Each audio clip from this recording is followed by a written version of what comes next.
You're listening to Bach-to-Bock, the podcast opening up the world of classical music, one beer at a time. That's right, classical music and beer, the two things that go together like ham and... tax returns.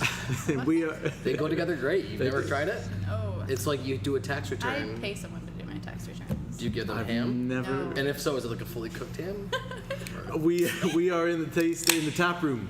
At the tap room at Bissell Brothers in Portland, Maine, and we're just surrounded by the most brilliant artwork. It's pretty sexy. And stainless steel as well. Which is artwork. Which is artwork in itself. Okay, and we are here with Pete Bissell, who is one of the two Bissell brothers, who does all the marketing and social media and everything, and design and everything. There's other things too, but yeah. Other things as well. We'll get into all that in a second. He's a It's renaissance. fitting because their design is a B flat. Oh, it is. It is a B flat. If you see the uppercase B and lowercase b, it looks like a B flat, which is very fitting. We planned this, clearly. Mm-hmm. And then we are, the witty one you're hearing from is Kate Beever of Maine Music and Health. And we're going to dive in a little bit after this, about your background. But the theme of today's episode is substance. And, the substance of music, the substance of beer. Substantial works in works. How to spell it. Just in general, I can't spell it well. Right. And you're the one with the college education. I went to school, but we thought it'd be the perfect fit since the flagship beer for Bissell Brothers is the Substance Ale. And Pete, do you want to talk about it a little bit? The Substance, yeah. The Substance was, I would say, in the company, the most planned out aspect of the launch. We knew that we were going to launch with one beer. It had been brewed dozens and dozens of times by Noah, tweaking it, finding out what we could contract for hops. People assume that beer is something that can just be made and in any quantity. And with beers like ours, it really boils down to agriculture. These are made with plants with almost no other use called hops, and the flower of the plant is a small green cone, and the variety of these plants is at this point incredibly diverse, and the different varieties yield a plethora of different flavors. For beers like this, the hops are expensive and they're very finite. There's a certain amount of these plants grown, and the process through which you reserve yours and contract them is a war zone. And Noah's done an excellent job for such a young company to have access to the hops that we do going into our third year is phenomenal, but you can't just make more. So needless to say, we were nobodies and had to contract these hops to make the Substance Ale. Substance is a mix of Centennial, which is a super common variety in the United States. It's one of the most easy, Centennial's the easiest to get hops that produces like big results. It's super trademark in beers like Sierra Nevada Pale Ale, and grows extensively in the Pacific Northwest. And then you have Apollo, Chinook, which is known for dankness, and the Falconer's Flight is the heavy hitter and the hard-to-get hop in Substance, and it's actually a blend of 7 hops, named after a man named Glenn Falconer, who was a pioneer out in Yakima, and Willamette, the two big hop valleys out west. But we planned it. We knew it was going to be called Substance. It's a inside joke from a road trip we took, but it also worked for the name of the beer, and we ended up, it was never going to be the only thing we brewed, but out of necessity for the first 9 months of the company's existence, it's all we made. And then we finally introduced Baby Genius in August of 2014. We just needed to wait for new tanks. We only had 2 tanks, and we needed that third one before anything else could get brewed. But that helped it establish, as I feel like it's still a super flagship. It's still what we're known for. It still commands devotion, and people seek it out, even though we have all these other beers. It's definitely worked out, and it's definitely the benchmark of the company for sure. One of the great honors about Substance was that Men's Journal named it one of the best 100 beers, top 100 beers in the world, right? Yeah, we did that, Country in the World, 2 years running. We love accolades as much as the next person, but it really we're lucky that the brand has a presence and that the beer has developed a following for its unique flavor and taste. Absolutely. I always say don't be different necessarily, or I'm sorry, you don't need to be better. You should be distinct, different. Yeah. Chase Jarvis, a photographer I followed, his tagline is don't be better, be different. And so I guess it's not, I always say, but it's a good mantra to have. You can take it. There's a lot of great beer out there, but the Substance is super unique in its taste. And you guys have the quote on your website underneath the ethos section by Antoine Saint-Exupéry. For anyone listening, that's the guy who wrote Little Prince, which is maybe the greatest book of all time. Yes. Yeah. Perfection is achieved not when there is nothing more to add, but when there's nothing left to take away. Which you guys sound like. We were just talking before we started recording. You can put out 1 million beers, or you can just concentrate on a few, do them well, do them right, and the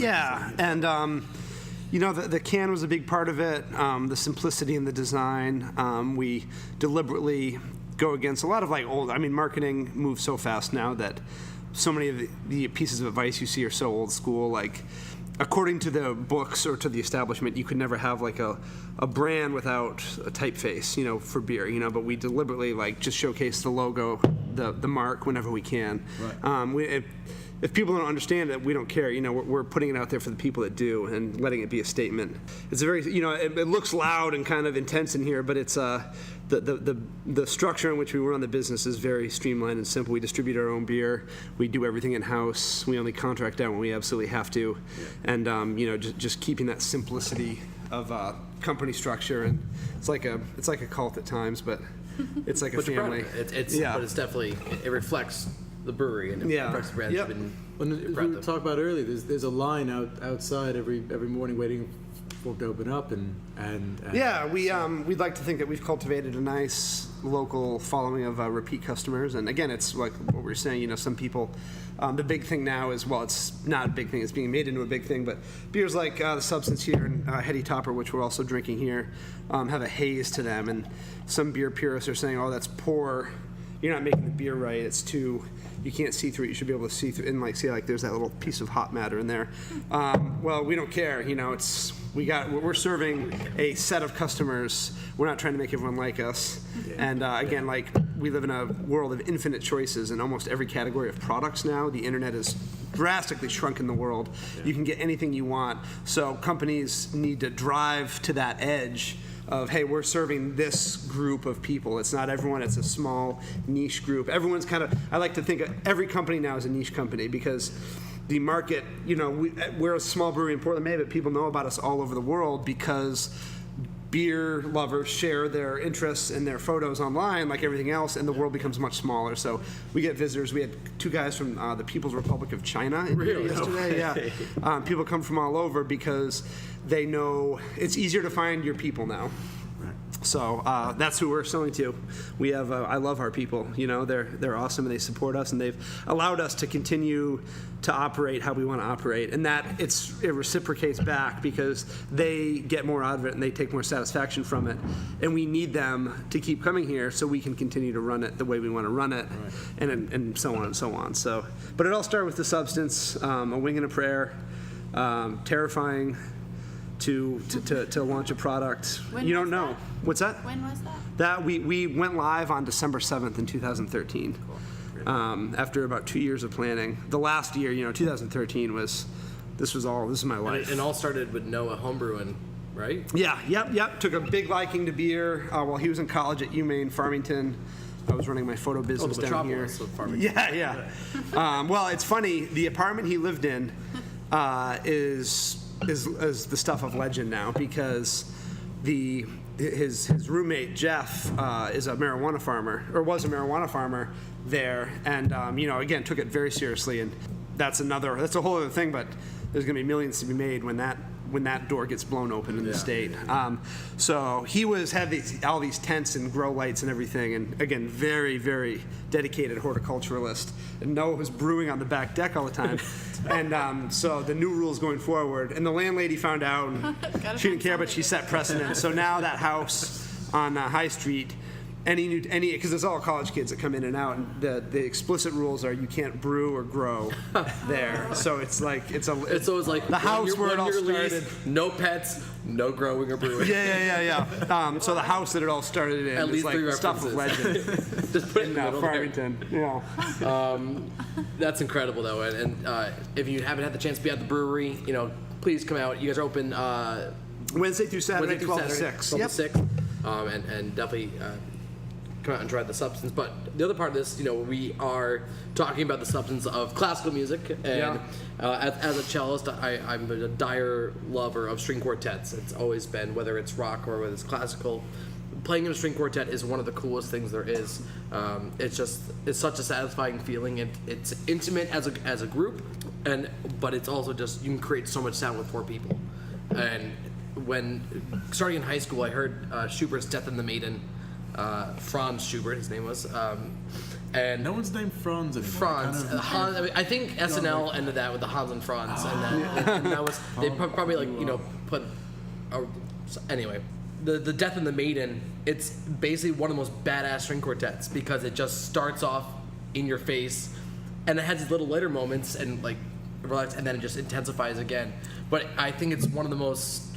It was one of the first string quartets I heard that got me really into wanting to be in a string quartet, and then as also as a cellist, I didn't have boring parts in that piece. I had some exciting parts as well. So usually as a cellist, is a string quartet? Is there a defined 4 instruments? Yeah, or can it vary? Is it always the same thing? It's always 2 violins, a viola, and a cello. Yeah, okay. Always, no matter what. Now, depending on whether you're from the States or across the pond, it's how it's set up. It's changed. So in America, it goes in a semicircle: violin, viola, cello. But in Europe, it's violin, cello, viola. I know. And in the perfect world, violin, cello. No viola at all. Screw the viola players. Sorry, viola players, if you listen. Anyway, no, but I heard Death and the Maiden the first time, and then I got to play it multiple times, and it always blows me away. It's always so much fun, and I'd love to share this with you guys. Because I didn't do the research. What was the time period? When was this? Oh, we're looking at mid-1800s, so it's still it's. When the men were men and the women were too. Yep. Okay, cool. Right. I think I find That's on my gravestone. Death of the Maiden? Same thing as you. It's a pretty where heavy title, isn't it? Yeah. If the part of your instrument is a good part, you become partial to that music. Because you were a percussionist. Oh yeah. And we get some real boring parts. So when there's a percussion heavy orchestra piece, I'm like, this is mine. Yeah. Oh, yes. We were just talking on the car ride over about doing Danse Bacchanal with the whole timpani piece. So in a podcast in the future, one day we will. One day. But take a listen to, this is Death and the Maiden, the first movement, the Allegro movement, which means fast if you are not a classical music person. Or if you're not Italian.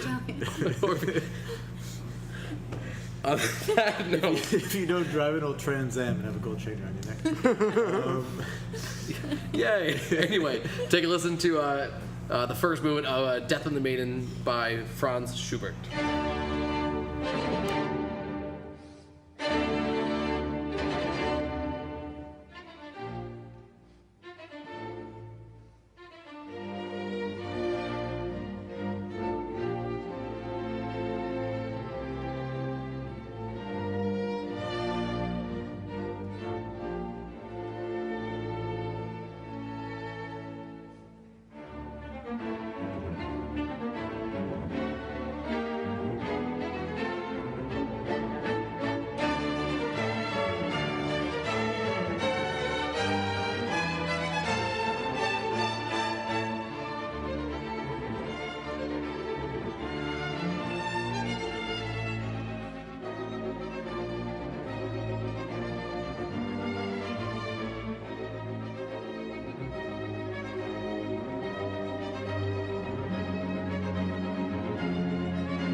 We're gonna have a talk moment. Anyway, so we're back after some awesome. And by the way, I forgot to mention that version was not just a string quartet version. That was done by a full string orchestra, which makes it even more epic. So you take just the basic string quartet, multiply it all. More is better.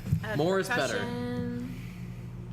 There was no. I know. No, you just want percussion and everything. I do. So again, we're here at Bissell Brothers. We're here with Peter Bissell and our musical guest.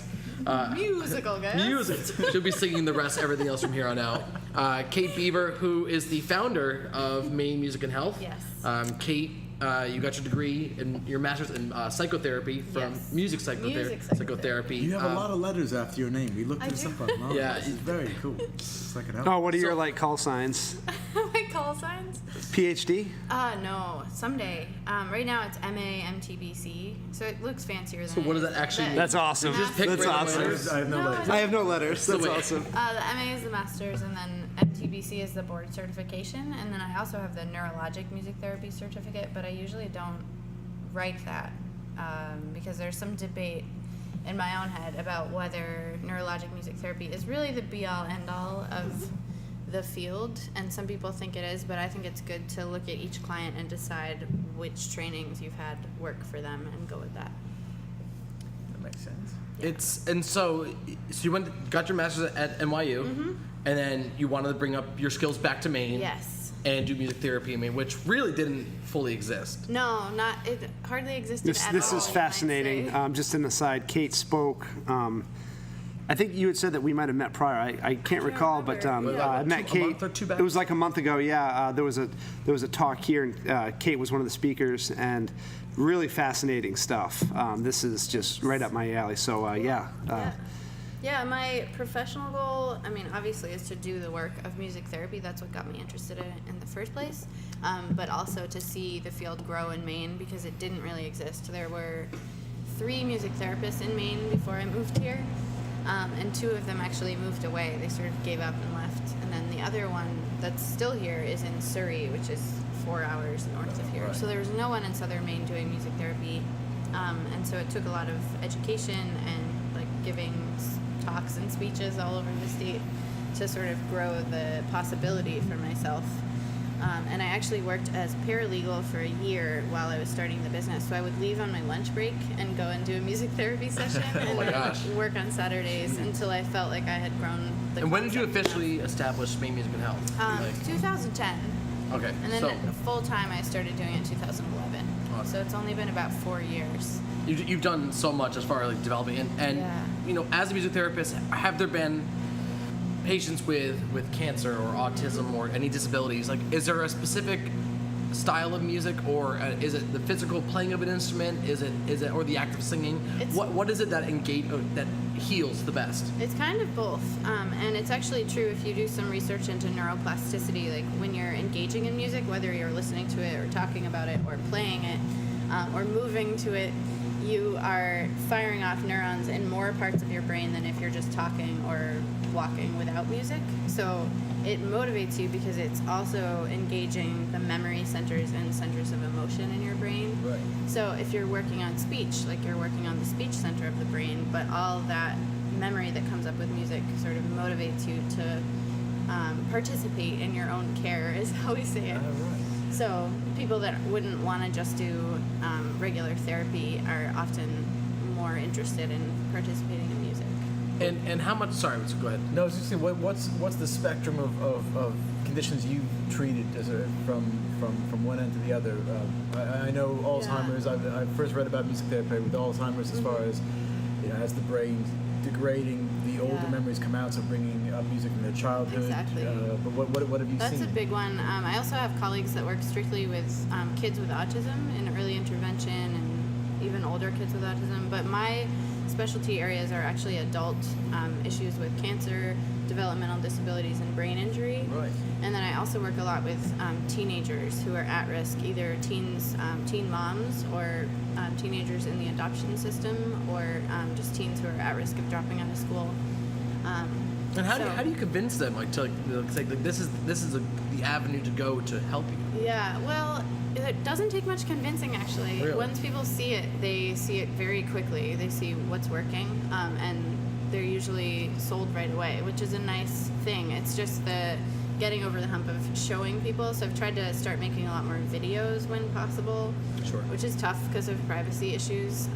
But if you just say music therapy, a lot of people have these misconceptions and kind of weird assumptions that I'm doing some kind of like weird rituals and like lighting candles and stuff. You're not doing that? No. What made you do that at Listen like up. by your like? For my You own just time. never light candles never anymore. really do Love it. that. I don't own candles. I stopped buying candles. Do not invest in it. No, so it's once people do it, it's especially with teenagers. You know, they don't necessarily want to talk to a therapist sometimes, or they don't want somebody to just go, "How do you feel about this? Like you're making bad choices." But they're totally willing to share the songs on their iPod and then maybe talk about the lyrics, write their own lyrics. You know, it's this Awesome. backdoor approach. And the same thing goes actually for like the grumpy old man in the hospital that doesn't want to talk to the social worker, but Yeah. he will definitely share what his wedding song was, or you know what his favorite instrument is. So there's a lot of that verbal therapy, but then there's also I have sessions with people when there's no verbal processing at all. It's all music the whole session, and we're just singing and moving to music. And Have you ever done work with speech and stutters? yes, yeah. I find that we just listened to a TED Talk with Megan Washington Oh, this cool. last weekend, Yeah. and she was saying she just admitted she had a stutter. No one knew, and Yeah. she just brought up if you've seen the King's Speech as well, you realize whenever you, for some reason, folks with stutters they can sing no problem. Yep, it's the rhythm of it, and you can see that actually in movement too. And people with Parkinson's, they tend to freeze sometimes, and they won't be able to walk. But if you have a rhythm going, and you know, even to a familiar song, they'll start walking in time. Really? It's this thing called Right. entrainment, Yeah. and you can even use it in the hospital with people who are in a coma and unresponsive. You can match the music to their heart rate, and then after a while, speed up or slow down the music, and their No heart rate will way. just go Wow. right with it. That's incredible. Pretty amazing. Wow. You know, you've done a lot. Next May 2016, Yes. you have a conference that you started Yes. called Creative Health. Yes, and this will be our third year. Yes. And this is part of sort of the education portion, but also the fact that there's 6 music therapists in Maine. Woohoo! Sort of spread out. And so Those are some crazy parties. I'm telling oh you. yeah, lots of candles. So I started a task force in Maine, and we're working to pass legislation to get a state license for music therapy, which in turn would hopefully help with financial coverage from insurance companies, et cetera, et cetera. But the conference is at USM. It's our third year, and we have art, dance, music, and psychodrama therapists who come and present to other kinds of therapists. So social workers, speech therapists, OTs, PTs, even family caregivers come, and they learn tools they can use at home, since access to music therapy at this point is not always that easy. It's wicked. And if you want, it's an incredible conference, and it just builds such a network, especially for Yeah. physicians and you know, Definitely. practicing. Anybody in the medical field, it opens their eyes a little bit too. But if you have more information, go to mainmusicandhealth.com. Yes. And so I got to share my bit of substance. And now we're going to dive into yours, and we're going to talk about our argument later. Okay. But I want to talk about a substance piece, or Yes. more so a composer to you, that a significant substance in classical music Sure. to you. So it's actually funny. I'm excited to talk about and debate this with you. Okay. Because- so Kevin texts me and he says, "What are some pieces of classical music that you like?" I think you said. I think or have of substance to you. And I, A little more eloquent than that. What do you like? You like songs? Me too. Thumbs up. I like the music. I love the music. Bowl of rice. I don't know why, but those emojis. And if I had more time, I would have sort of thought about what classical music I use in, like, when I do guided imagery with cancer patients. But instead, I was, just off the top of my head, I named a couple pieces. That's what I wanted. And Satie was one of them. And I think he was at the forefront because actually my intern at a Parkinson's group started playing on guitar the piece we're going to listen to today. Okay. And it brought back this sort of flood of good feelings for me. Partially, they're personal because Frank Glazier recorded a Satie album. Do you want to talk a little bit about Frank? Because Frank has been a big part of your life. Yeah, so Frank is a classical pianist who died 3 weeks before his 100th birthday. And I had been working for him since he was in his mid-80s. Wow. So like over 15 years. That's a life.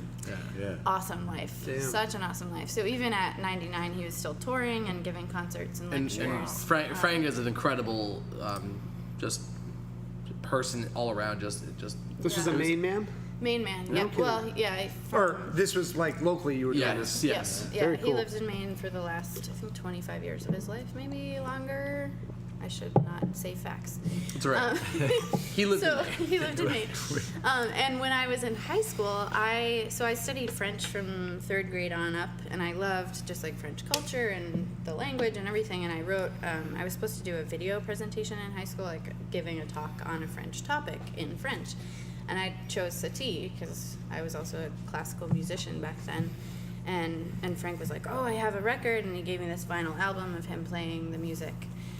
It was Frank playing Satie. Yeah. Oh, that's awesome. Yeah. Oh, wow. And so I have this sort of connection with it because of France and because of Frank, F words. And then, but then also. We know some other F words as well. But they're Not related to Satie. we can throw those in there. It's fine. Sure.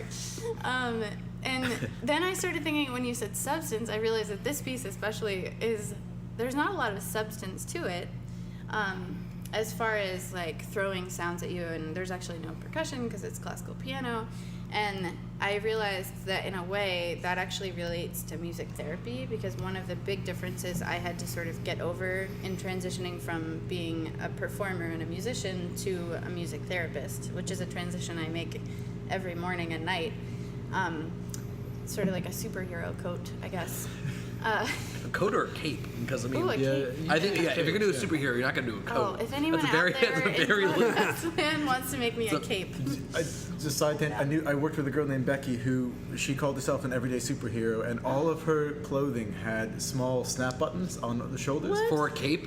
For not just any cape, she had capes for every occasion. She had pajama capes. She had What? like. Wait, did she Wow. put those on herself though? Yeah. Oh, so she went through all the She went effort. through all of her clothing, put on snap buttons, and then had capes Wow. for every. Yeah, and not only that, she was an engineer, so she would like disassemble diesel engines for a living. She was badass. So She was Becky, super cool. do us a favor and begin a clothing line Yes.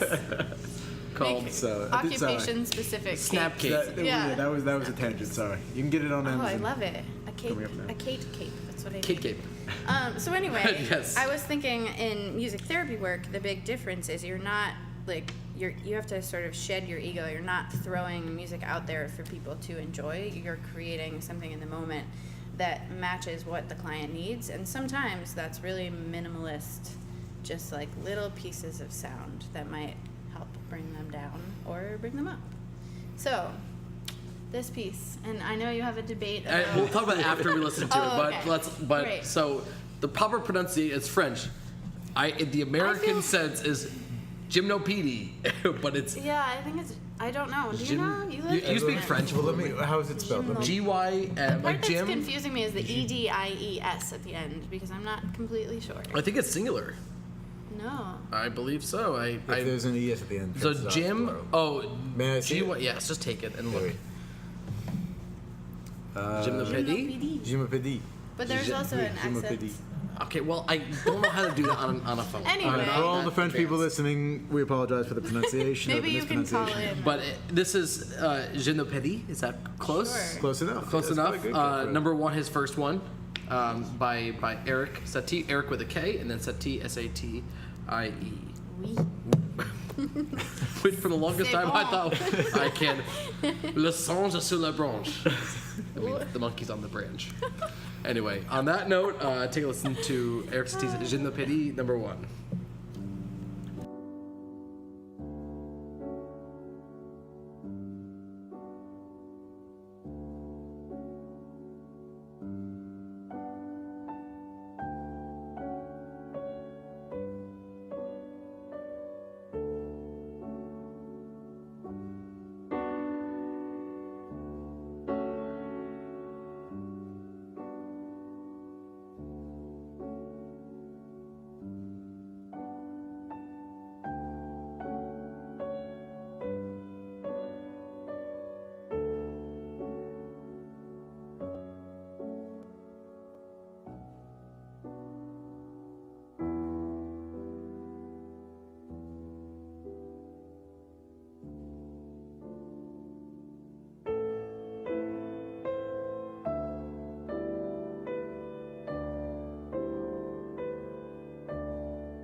I'm gonna admit, like, it's a beautiful piece. Like, Yeah. it's a beautiful piece. However, I have a very hard time with classical piano on its own as a listener. Which is interesting because Mom does as well, and she is a a pianist. Yeah. Pianist or pianist? A pianist. There it is Pianist. again. Either way, I Purist. think mine sounds is Scabirdist. going to sound a bit more controversial on. It is, yeah. No, that's how it's said though. Pianist. Are we going to have to Pianist. click that Pianist. explicit content Pianist. button? Nobody when we ever I know. say I just want to say it. Pianist. Anyway, Piano. but If I you're want gonna to play strike out piano. this debate. So Okay. Eric Satie as a composer. I'm gonna drink more I'm- Substance Ale, Yes, 'cause you it's are, very and you're gonna do a great job at it. Yeah, let me know I'm proud of whatever you guys need. No. I'll top you guys off with but- the draft or. One thing I can't listen to classical piano on its own, in general, and maybe it's because I'm What about the rock? You can pout all What you, about like the rock 2 or the rock? but rock 2 is with the orchestra. See, I need substance. I have a question. I need to. What? When tie Have you ever played piano? I can fake, but okay. So actually, I'll tell you my stupid backstory. I played keys in my high school cover band called Gen Z. We were GENZI. We were a cover band named after my friend's mom. And Gen Z Day Cut Gen Z. If you ever listen to this, I thank you for the keychain you made us. She made us all keychains with our names engraved on the back. Wow. And her son wasn't even in the band. She's an amazing woman. We have to shout this out. But my background in piano was that like I played like the chords in the rhythm of the guitar player. Oh wow. Which was the worst choice in the That's world. one way to do it. Da da da da da da da da da. It was embarrassing. So anyway, I appreciate classical. I mean, I appreciate piano utterly. It takes such a skill set that I can never understand, and it's beautiful. But when it comes to sitting and listening to classical piano, I have a hard time with it. And also, I know. I'm sorry. I'm crushing dreams right now. No, not at all. So I think, no, I appreciate other views on music, especially That's considering good. my You can job. say what you mean. You can tell them to shut But up. It's okay. also, my thought is, I think personal experience has a lot to do with it. And so, you know, I'm a drummer, obviously, and started on drum set and now play percussion mostly. But I also grew up with a grandmother who was a classical pianist, and then obviously Frank. And I had a piano in my house my whole life and was so drawn to it and was just always sitting and playing. And so maybe that's why I just feel like the piano has so much soul inside it. It's like, so maybe you played a really out of tune piano or something. What about the people that go into that can walk into a bar and just there's always some bar out there with like a dive with an upright piano in the corner, and some person can just walk in like Our buddy Jimmy can do that. It's like the coolest thing ever, and you know, it's it's to play. You know? my mom put me in. My next door neighbor was a brilliant pianist.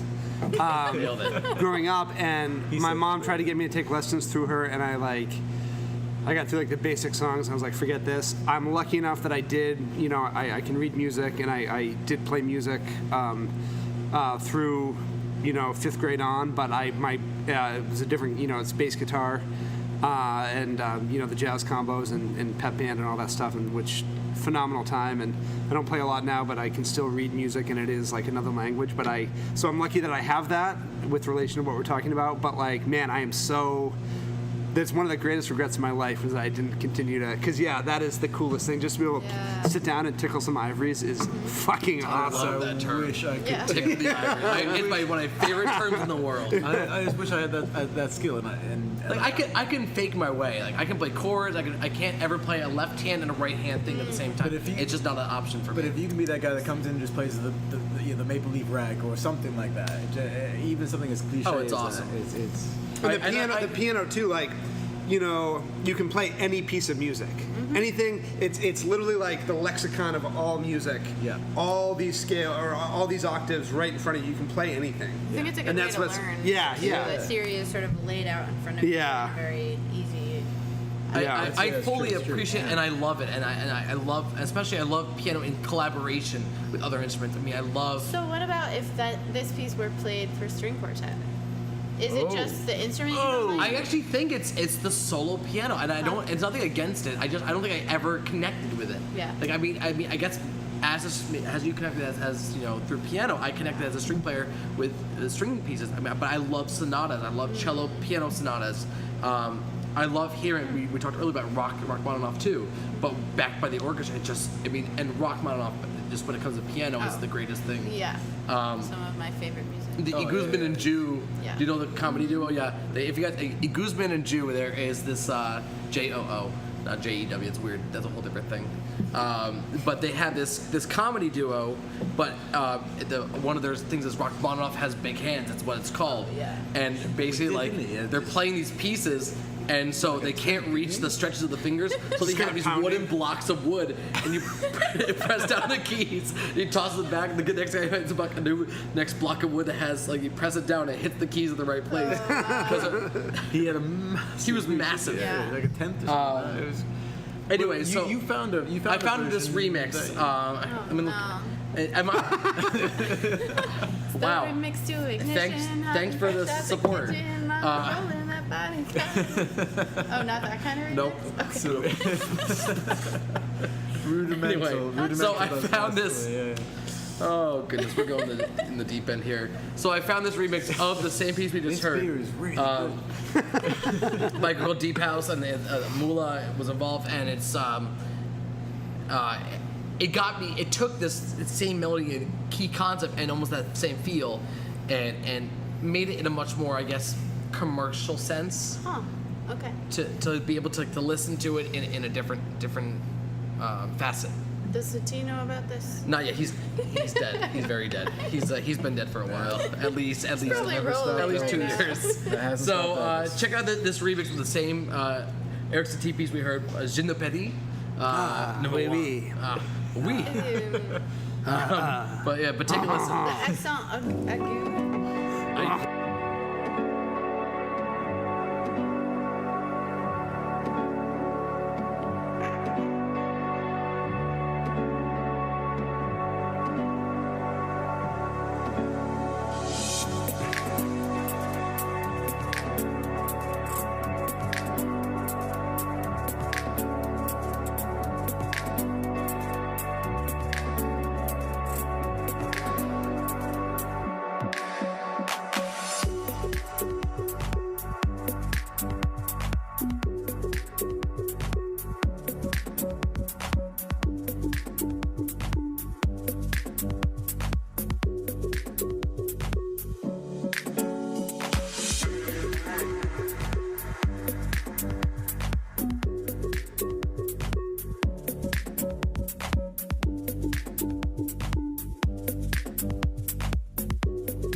All right, so you can choose whether you want to like whichever version. Anyway, The first one. the first one. But To be fair, I like all music, and so all music. that Okay, and I brought this episode 1, Nickelback even. Okay, so I shouldn't say I like They've all come on the music. radio before and I haven't turned it. understand that there is a purpose for all music There in we the go. world, That's where it and is. each person has their own relationship to the music that they like, and I respect that. there it always. is. but like Celine Dion is reserved for torturing people at Gitmo. Or 45 something like that. Like Kevin promises to never play This is Nickelback. reciprocal. I mean, we can crack the can too, but I just figured. Just to give you guys an idea, again, we're sitting at this beautiful bar, surrounded by stainless steel vats of beer, and Pete Pete is now pouring us these just brilliant little glasses of beer straight out of the tap. Are you having Who something? did the artwork? You want a beer? Yeah. All right, there you go. There you go. Yeah, Kate's been dry to this point. Kate's been dry. which is fair for Well, us. she has to do things She has an today. engagement later. I don't really drink. I have a beer dinner later. You don't really drink? Not a lot. That You involves. came on the wrong But I'm podcast. gonna, but I'm gonna try this. Do you want to go on the? You don't need to drink that if you Oh no, like. I'll No, it's totally okay. you were an it's fine. abstainer. This is respect Bach you. to water. It's also funny because I go to Coffee by Design almost daily, and I also don't really like coffee. Look who walked in. So it's a theme. How's it going? Yeah. Hey, Hey, you're good. just doing a little podcast here. Don't mind us. So is that delicious? Yeah. Right? We're gonna get to that in a second. Actually, we're gonna get to it now. Oh my gosh, there's a puppy. Right to the reciprocal. Oh, there's a puppy. There's a puppy. Oh, dog. That's I thought we were Kelsey. talking about how awesome our brothers are. Well, we were. Oh, yeah, yeah. The kind of Talk the about overarching brothers. theme here, without us knowing, is collaboration between siblings. Brothers. So Yeah. we've got the Bissell brothers, we've got the Oates brothers, Kate and her The brother. Beaver brothers? Well, are you a brother? That means, do you want to talk about that for a second? No. Just one brother, yeah. Older brother. So the collaboration of brothers and growing up, Matt and I did not get Oh, along. we were awful. Oh, well, no. No, I was. we awful. talked about this. I was awful. You were awful, but I also did. You remember those lap plastic desks that you use for art projects, and you have Yeah. a little. I hit him in the face with one of those ones. Yeah, I still have the scar on my neck. Yeah. You can just feel it. Like I mean, that was last week. It's harsh. Did you guys ever encounter rough spots on the collaboration to the brewery? Yeah. Oh, absolutely. Absolutely. Yeah. Growing up, we were. There was. We got along great. There's. We're 5.5 years apart. No, I'm sorry. 6 years. Yeah, 6 years apart. 6.5, I think. I've never like. keep going, or? Well, I've never really like We're laid 10 it out. years apart. I was born in August 1983, and Noah was born in December wait. 1989. When in August? 10th. August 23rd. Oh, yeah. 23. Nice. Great year. Toto rode Africa. Yeah, it's a great year. That's it. That's all that matters. That's the only fact. No, we definitely and you know what? Forming the business was very collaborative and relatively, in retrospect, smooth. But when we opened, we did clash on some things, and I think in retrospect now, because I mean we get along great now, and when we opened, I think both of us, no one knew it was our first business partnership ever, and it's a different relationship than being a sibling with someone for your whole life. Yeah. And I think it took a while. We were never at each other's throats day in, day out, but there was a fair amount of arguing for the first year over just how things were going to go, and I communicate differently than Noah. Yeah. Because I was doing sales at the time, I was on the phone all the time. I was ready. If you called me, I had my phone in my hand, or text me, I was there. And Noah's not that way. It was times where it was hard for me to get a hold of him when I needed questions answered. Very similar. And but he was out here. We had to make the beer, the very core of the business. He was starting off on too, and all this equipment. We didn't, so many breweries open up, and it's people, the workers are from other breweries that have experience in the industry. We had nothing. We were new, and we had nothing. Yeah. So all this stuff. I mean, in retrospect now, I look out into this brew house behind us, and I barely even notice any of the stuff. But like when this stuff came in, it was very intimidating. You're bringing water to 190 degrees in a huge tank and transferring that and all this stuff, and we had to make money. We had spent all our money. It was do or die. We had to make money. And that fear that clearly gripped us both, I dealt with it differently, and Noah dealt with it differently. And I was just kind of like this steamroller,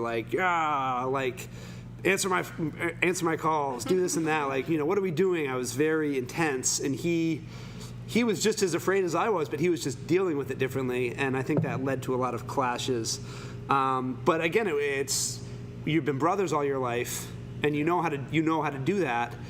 Business partners are different, we had to kind of relearn how to have a relationship in a different way. And it takes more patience. It takes a lot of patience and a lot of I don't know, but so turning it off and on. To Yeah. distinguish between the end of the workday and then, okay, we're brothers now. But like everything else, it's just been it was a great learning experience, and we're great. I mean, we know how the other one works now, and it's just easier. But yeah, no, it was definitely a learning curve. In addition to all we were dealing with work, we had to learn how to like operate as a team on a different landscape. But I just look at all this stuff as a learning experience and take from it. And I know how he works and how he thinks, and I approach him in that manner.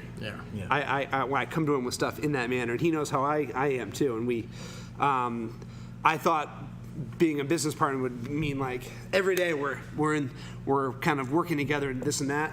And it's we work. A lot of what we do is very independent. And same with us. That's what we started, especially like we take different roles. Is that Matt's taking care of a lot of the social media end of it, things, and I've been working a lot of the programming end of things. But until about. So only like 2 weeks ago, really, we would decide that we would, instead of just throwing ideas out 24/7, it was like, okay, we're going to sit down 7:30 over morning coffee and we're going to talk about what we need to talk about. And definitely you learn your roles and you learn how to work with a sibling, and that's something that's huge, because I'm very stubborn. I'm really stubborn, and I don't take well to other people's ideas, which is really conceited of me. But I don't like that tea. Needs a backbeat. So that wrong. It needs a backbeat. That's my third album right there. Backbeat. Anyway, but it definitely you learn how to not argue but work through problems, and I think being siblings and growing up, you have that innate. It's ingrown. It's ingrown with you, and so like Kate, I'm curious, like you and your brother. Yeah, and I don't know if it's different because we are a girl-boy sibling and we don't wrestle. Are you older? Or we don't wrestle younger. either. You're younger. He would destroy me. I weigh I can lift 5 pounds total combined weight. We have always gotten along very well. I was not very nice to him for a short What's the period. age gap? 4 years. Okay. But I regret it and have apologized multiple times for picking on him. I've never apologized again. Well, that was your chance in front of the world. Don't do it. I'm not going to do it. Don't do it. Peer pressure. But we live far away, so we don't get to collaborate a lot. But we have talked about recording like pieces of music and sending them back and adding on via the internet. Right. And we did write a song together for his baby this year in, No way. in the Lullaby Project. With the PSL. if you don't know what the Lullaby Project is, Kate was part of this. It's a project they gave to mothers. Was it teenage or at-risk mothers within Southern Maine and the Portland area specifically, where they collaborated with local artists. Nice. And they wrote these lullabies for their own, specifically their children. That's Man, And then amazing. they went to the Halo recording studio where we did our first Very episode. cool. And recorded these lullabies, had them mixed, and then they had a formal concert at Space Gallery, I believe. No, Port City. At Port City, Music Hall in Portland, Sold out. where they actually incredible. performed their lullabies. cool. And Very, the very mothers cool. sang. Some of the mothers sang, Okay. and some chose to have Sarah Haley Richardson sing. Sing. Yeah, it was really powerful. But It's a it gives these lovely at-risk mothers this personal connection to their kids. And Yeah, it's that's a incredible. beautiful idea, and it really. An irreplaceable gift, a literally- truly unique truly gift. That's irreplaceable. awesome. Yeah. And for someone who deserves it. Yeah. We just to talk about, we've moved on. We started with the Substance Ale from Bissell Brothers. We've moved on now to the Reciprocal Ale, which is brewed from a set of hops from the Southern Hemisphere. Is that That's right. Yep, Australian. There we go. So what? There's a couple of Aussies who might be listening to this. If so, Man, dude, the more I listen to it, your accent. How the fuck are you? This is brewed with a new hop down there called Vic's Secret, and Vicks. Vicks Vapor Rub, the whole thing. If If you know beer at all, this again is another beer that is super distinct. There's nothing Yeah. that tastes like this, and it's the terroir and like the flavor, or not the flavor, the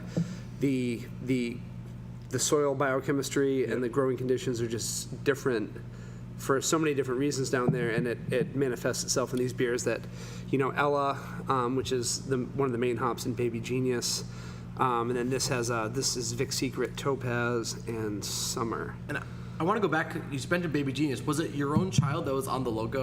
No, my niece. Your niece. Okay. One of my nieces. I have 2 nieces and 2 nephews. One of my nieces is named Ella, and cool. she walked early. Or no, she started talking early, and so everyone in the family called her the Baby Genius for a minute. That's awesome. And her name is the same name as the main hop in Baby Genius. So that's very cool. cute. That's great. People see my son Felix walking around out here, and they think, "Oh, it's the Baby Genius." Well, kind of. Well, thank you. I He'll appreciate it. get his own You'll beer. take the compliments while you can. He'll get his own beer at some point, I think. But no. back to reciprocal. It's got this great cloudy look, and again, Pete was talking earlier about purists thinking one way or the other about how a beer should look, and one of the great pairings of classical music and beer is that there are these purists in each, which they can just go take a walk on a short plank. That's not a long walk. So, the bottom line with classical music, with beer, with pretty much anything is if you enjoy it, that's really what matters. Right now, we are enjoying some absolutely brilliant beer. Well, you mentioned that this beer is dedicated to our core customers, to our Reciprocal, customers. as you mentioned earlier. Yeah. Oh, Yeah, right. because again, it's a celebration of that relationship where you go out on a limb with something that's distinct and unique.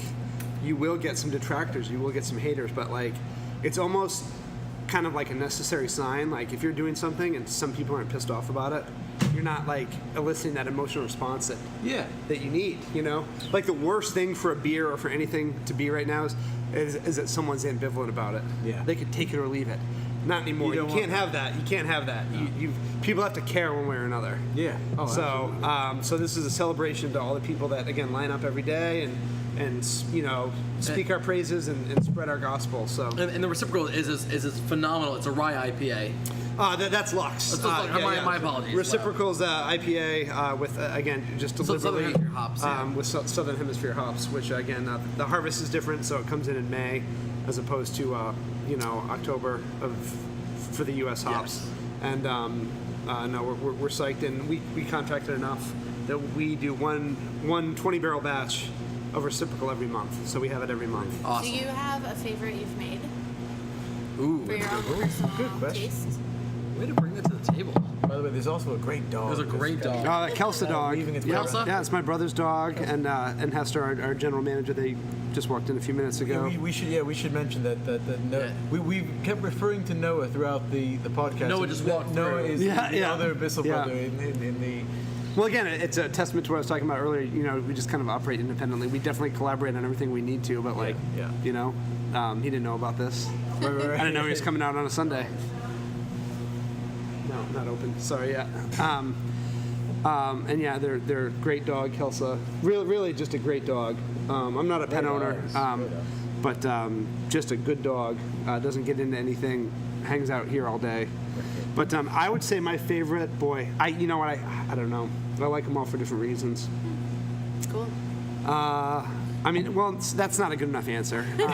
I think our favorite beer, or my favorite beer, is Lux. It's I say that, man. Substance and They're all killer. Now, Substance and I have been through so much. It can't not be have, but you Substance, man. can't Substance was everything. It's the reason we're here. I go long periods of time without having it, and then I'll crack a can, especially after having other beer, because your palate gets ingrained with like our flavor profile. Yeah. And I definitely think we have a house taste, which is good. I think it speaks to the equipment and like our water chemistry. Yeah. I love when breweries have like, this tastes like Maine Beer Company has a definite house taste too. Yeah. But if I've gone a while without having it, or like have not drank beer in a while, or like have drank other beers, and I have a Substance, I'm like, man, I can't believe this is ours. Yeah. So it's got to be the granddaddy. Well, before diving into our last piece, you have, by the time it actually comes out, this podcast, you'll have Angel of Filthy Souls coming out, the porter, right? Yeah. It'll be out in December, Yep. Well, that's a quick plug on that. This is like the biggest deviation from our mission of eliciting new hop flavors in different beers. Angels with Filthy Souls 2015 is Noah has been studying and researching this for months. It's going to be a big porter, 8%, made with, I think, 2 gallons of maple syrup per barrel. Oh my God. No, it's got to be more than that. I saw they picked the syrup up the other day, all these canisters of it in the other room. So it's going to be a maple syrup porter, rich, creamy, complex, Perfect delicious. for And we have a couple barrels that aged maple syrup, which we made brunch at my house this morning with the barrel-aged maple syrup, and it is, you want to talk about liquid crack. I mean, it's unbelievable. And we're going to barrel-age some of the porter in barrels that aged maple syrup. Oh my God. And we'll release that like around the SAP collection season, like in March or April. But yeah, Angels with Filthy Souls, December 19th. It's a Saturday. Brewery open house. We play Home Alone 1 and 2, which is where Angels with Filthy Souls is a movie within a movie in Home Alone. Change of film. Yes, everyone, it's well known. That's what the title comes from. It was a totally different beer last year. So we'll do all cans on December 19th and blow it out. It'll be a fun day out here, and come on out. That'd be a good day to come to the brewery. Awesome. So we've got this piece that we've been dying to put on the podcast ever since we started this all those 3 episodes ago. One of my favorite pieces of all time. This is a piece called Danzón No. 2. It's by a guy named Marquez. He's Mexican. And he was born in 1950, so this guy is still alive today. Again, classical music is not full of just old dead guys wearing wigs. It's it's contemporary, it's modern. I first played this piece in 90. It's gonna be 98, 97? 98, something like that. So this piece was composed in the early 90s, and I didn't realize this till we were researching this. But this guy named Marquez, Arturo Marquez, composed. I think it's like it was a series of danzones. It's 5 danzones. Danzones, yeah. In the early 90s, about the same time as Mexican composer, correct? Well, yeah, he's Mexican. So he's basically the ace of base of Mexican classical music. He the One of other the first albums I had on compact disc. Hey, ace of base. compact discs are crushing it. Yeah, what's the meme going around? It's like if you like the pencil and the cassette tape. If you don't know what the combination of these two is, You were born after 1995 or something. Later. Yeah. But Danzón No. 2 was number 2 was his. All that It was she his wants hit. is another baby. Like that was his hit. We performed this in the But late can I be 90s. honest? Hold on, before you go farther, way better than All Than That You Ace Want. of Base? Oh yeah. Hey! Don't bring Ace of Base down. I am. When you compare it to Marquez, absolutely. But so this piece is an absolute epic piece. It's so much fun to play. It's so much fun to listen to. I first played it in the late 90s. It was played by the Simón Bolívar Youth Orchestra, conducted by Gustavo Dudamel, who is my all-time idol. If you guys have been watching the YouTube videos, you know that he not only has amazing hair, but he's also one of the most brilliant conductors of all time. He became music director of the LA Philharmonic at 26. You serious? Yeah. I didn't know that. Yeah, he went from the Simón Bolívar Youth Orchestra in Venezuela to becoming the music director of the LA Phil. Hashtag crushing it. But I said this to Kate earlier. We'll post it on the website, but watch the video of Dudamel conducting this. Yeah. And literally, he is the definition of stank face. When he it's so good, he has the stank face. It's and arousing. he crushes the stank face, and let alone his interpretation of the piece. So we got this Marquez going. The first time I played this, it was under a conductor named Francisco Noya, who was Venezuelan from Caracas, and this guy looks like a Bond villain. He's amazing. He's a professor at Berkeley. He is. If he ever listens to this, I miss you, buddy. He is just best. bald with a goatee. Think Mr. Clean, but with a goatee. Yeah, like Seriously. a Spanish Mr. Clean, Venezuelan Mr. Clean, and he conducted it full on with like the hip shaking and everything. Have a listen to it. It starts out with the clarinet solo, just this really seductive, kind of, you can picture smoke lingering in the air, and then it just goes into these great Latin rhythms and. And the big thing, the clarinet solo at the beginning, Yeah. is whoever thought Whoever thought a that clarinet could ever be sexy. No, You know. Hey now. Hey, you're a percussionist. Okay. I'm just standing up for my clarinet friends. So here it is. This is Den Zone number 2 by Arturo Marquez. We're gonna keep having Wow, hiccup or burp or what was hiccups. Yeah, we're gonna keep having the reciprocal from Bissell Brothers? reciprocal. And while you guys have a listen to this, we're gonna come back to you after the Den Zone number 2. Here it is.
he can first.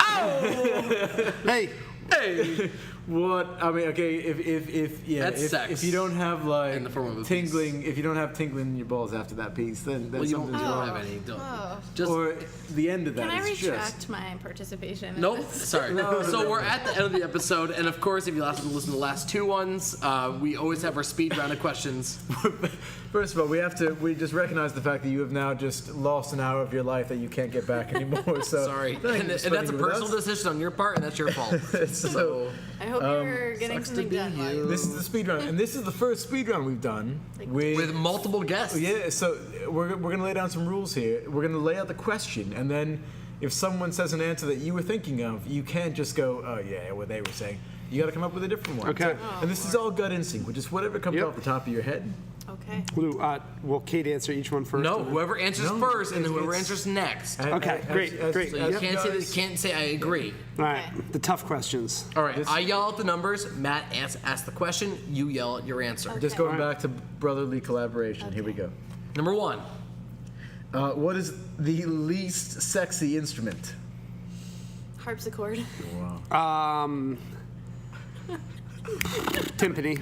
Okay, number. Oh, yeah, wow. that's that. Yeah. Number two. Got a percussionist. What instrument do you wish you played? Cello. Piano. Okay, wow, that was Wow. fast. Thank you. You're my Quick favorite. answers. Number three. If you could arm wrestle any composer, Or composer or famous musician. Looks Yeah, like maybe that's it would his be. corpse. Don't worry about it. Stop. my cursive is a little bit. Okay, if you arm wrestle any composer or famous musician, who would you it be? wrestle? Arm wrestle. Arm wrestle? Arm Yeah, wrestle. yeah. And why? And why? This is important. Really? That's. I would arm wrestle Mozart because I think I could win. Wasn't he like sickly? Oh, he was a pansy. Yeah, he had Yeah, syphilis. He was. Oh, Yeah. He was the one where his family traveled around, right? Yeah, and he's a his dad prick. was like a hard ass, He's a like, prick. we gotta play, boy. Yeah, yeah. You gotta play, boy. Yeah, I'd What was yours? knock him down a peg or two. I guess Debussy, because he'd probably be like, he'd feel bad for me and then he'd let me win. Debussy. For everybody who thinks the classical composers are boring, I mean, there are just STDs and drama out Incest the wazoo. is so much involved. Yeah, It's not good things all the time. The days of our lives is nothing next to the last 200 years of classical musicianship. Okay, number four. What is the most badass piece of music you've ever heard? And this can be not just classical, but just rock, anything. Oh boy, jeez. Just first thing that comes to your head. Don't look at me. I'm gonna drink beer. What you got? I have my answer. Oh. What, Nickelback? I mean, Kate, you gotta it lead would be this off. something in Led Zeppelin. Really? Yeah. Good choice. Thunderstruck? But I can't decide That's which AC/DC. one. I think Oh, Ramble God. On is Okay, we're at it Wow. there. What was it? Ramble On. Oh, Ramble On? yeah, right. That's badass to you? yeah, that's a beautiful piece. Because it It starts off with a builds- acoustic guitar. I Hey, know. hey, it's a nice little riff. Hey, I told Hey, you not that's to her judge. answer. You know, Okay, you need to work judgment-free on zone right here. your what judgment. you got. Stop The yelling most at me. If you don't have some badass music piece of therapy music around ever that. written. Yeah. I mean, just whatever comes to your head. I'm trying to think of like the first time I was moved. The most badass piece of music ever written. A lot of things are in my head. I know this is a speed round. I should just answer. And then Kevin will judge you. You know? Yeah, Yeah. I already am. The most epic thing that still like kind of brings tears to my eyes is the Star Wars theme. The Star Wars, the whole, the whole thing. I mean, man, like when it goes from scary, the Empire, it shows the Death Star, here's the Imperial March. Oh, this sucks. I would used to like hide on the landing of our stairs when like Darth Vader would take his mask off. But then like when the full thing comes in and the Millennium Falcon is doing its thing, it's yes, you just want to stand up like, there is good in the world. That's a way better That's a good answer. That's a good It made answer. you look like an amateur. I'm sorry. You have the music degree. I'm sorry. Oh, keep it going. I'm ready. All right, so here, this my favorite branching key. out, think outside My the box favorite for key this in the one. room. Number 5. What instrument do you feel is best suited to wilderness survival? Think about it from I'm gonna let you hunting- answer first so I can try Hunting and one up to you. You will. Wilderness survival. Yeah, just think. What's the most versatile? I mean, you could do a lot with a is it a viola, bass violin? Viol, yeah. Yeah, there's strings that you can construct things with, and a ton of wood to fashion spears, and then some to use for warmth. That's So, a okay. really solid answer. Is it a bass? Is it a bass violin or There's just no such bass? thing. Just bass. Wait, so there's violin, viola, cello, bass. Okay, Bass, biggest of all. Yeah, not bright bass. Oh, yeah. right. My answer Yes. is a gigantic bass drum from a rock kit because you can sleep inside it for warmth. You can take out the parts that the like sharp rods and you can stab animals with it, and then you can chop it up for wood if you can start fire. Holy Warmth. She gee. crushed you. You can get guys- it. You can get it. Damn. She crushed me. You can't get inside to a bass you drum. Like what? Like a, But like a marching band, like doom, doom. There's a hole inside there's it. You so- can probably. there's so You much guys you have can just topped the other two. Oops, but Matt, come on, you're dropping things. Okay. And then, Final. but which is my favorite question of the whole round. Question number 6. What Muppet best defines you? Animal. Wow. Me play drums. Onion. Have we met? It's the best voice to do. I'm the old man in the balcony. Oh no. Wait, is Statler No, or that's what? Kevin. Did you hear about the church that burned down? Holy smokes! Because I feel like I tend to be fearful and negative at the outset of things, but really I'm just a good guy. That was nice. That's really touching, actually. That was good. All right. So listen, thank you, God, Pete. yeah. Thank you, Kate. Thank you for both. an awesome 3rd episode of Bach-to-Bock. Just to like both these guys Yeah, on please check Facebook, out Instagram. Yep, check out Bissell Brothers through social media. Kate, are you on social media? I'd love I to. am, and you have a good Instagram. I was just. Oh, gonna thanks. say. What's your Instagram? I'd love to follow you. Miss B MMT. Miss B MMT. I'm on And Facebook too. if you want to check out Bissell Brothers, it's www.bisselbrothers. That's Two S's, two S's, two S's, two L's. Like One G. I've done this my whole life. Yeah. Bissell, Bissell, like the vacuum cleaner. Two S's, two L's. It is Brothers. so often .com. miswritten. Oh, But you know what? It could be worse. It could be mispronounced, and I think it's fairly easy to Very pronounce. easy to pronounce, yeah. Seven. But Well, thank you guys. But This has please, been thank great. you so much. Thank you, Bissell Brothers. Awesome. Thank you, Pete. Thank Great you, idea for a podcast. Kate from Maine Music and Health. You can check out BissellBrothers.com and MaineMusicAndHealth.com. And please follow us on Facebook and Instagram. We judge our own and the self-worth Twitter. by the number of likes that we have. Yeah, so so right now we don't have a lot of self-esteem. Yeah. It's fine though. What's your Instagram? I'm adding everyone It is right now. Bach-to-Bock. BACHTOBOCK. And feel free to call in and tell us how to pronounce gymnopedes. Yes. If you and know you the proper French pronunciation, people, yes. please do that and let us know. But tune in next week, next episode, where we'll be featuring the music of John Williams in prep for Star Wars. It's going to be coming out. Oh, right when what a Star Wars is coming coincidence. out. Oh, look at that! Anyway, Otherwise, let's raise our Cheers. glasses, guys. Woo. Another excellent episode. cheers, cheers, cheers. Ding, ding. And where we put the ickle and classical. There we Here go. we go. Thanks again, guys. Cheers. Thank you.